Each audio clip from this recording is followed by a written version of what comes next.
And then finally, of these points, as noted earlier, it was customary for the wedding supper of Bible times to last for 1 week or 7 days. In relationship to the marriage supper of the Lamb, the 7 years, or the 70th week of Daniel chapter 9, will correlate with that time frame. According to this, then the rapture of the church and the marriage of the Lamb will occur before the 70th week, and the marriage supper of the Lamb will take place in heaven during the 70th week. That was a lot. Did everybody keep up with that? The church will be in heaven with Christ, not on earth, throughout the entire tribulation period. The marriage and the marriage supper of the Lamb are not to take place at the second coming or during the millennium, but during the tribulation period. But why is this tucked in between the destruction of Babylon in chapter 18 and the second coming, which we see at the end of chapter 19, beginning of chapter 20? Well, there's a couple of schools of thought with it, and I'm just going to go with the one that makes the most sense to me.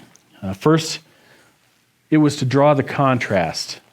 In Revelation 17 and 18, we see the whore of Babylon described. In 19, we see the church of Christ described. And the contrast is drastically different. To where the whore of Babylon is dripping in blood, the bride of Christ is pure in her raiment. The second is to draw a contrast between the blessing of those called to the marriage supper of the Lamb and the judgment of the rebels at the second coming of Christ. The blessing that we will all receive. One side issue should also be noted according to 19:9, wedding guests will be called to the marriage supper of the Lamb, and those who are called will be blessed. Well, since wedding guests are not the bride, it must be concluded that the guests at the marriage supper of the Lamb will not be a part of the church, Christ's bride. But since the guests at the marriage supper of the Lamb will be blessed and will be in heaven, since that is where the marriage supper of the Lamb will take place, they must be believers. The fact that the guests will be believers but not part of the church forces one to conclude that not all believers of all ages of history belong to the church. What's your argument for that? God has a group of believers distinct from the church. The souls of the Old Testament saints who already will be assembled in heaven. And when the church arrives, there will be time of the rapture and the marriage of the Lamb. Those Old Testament saints will be guests at the marriage supper of the Lamb. So we're going to see all of the Old Testament prophets. We're going to see Abram. We're going to see Isaac. We're going to be seeing Jacob. Those who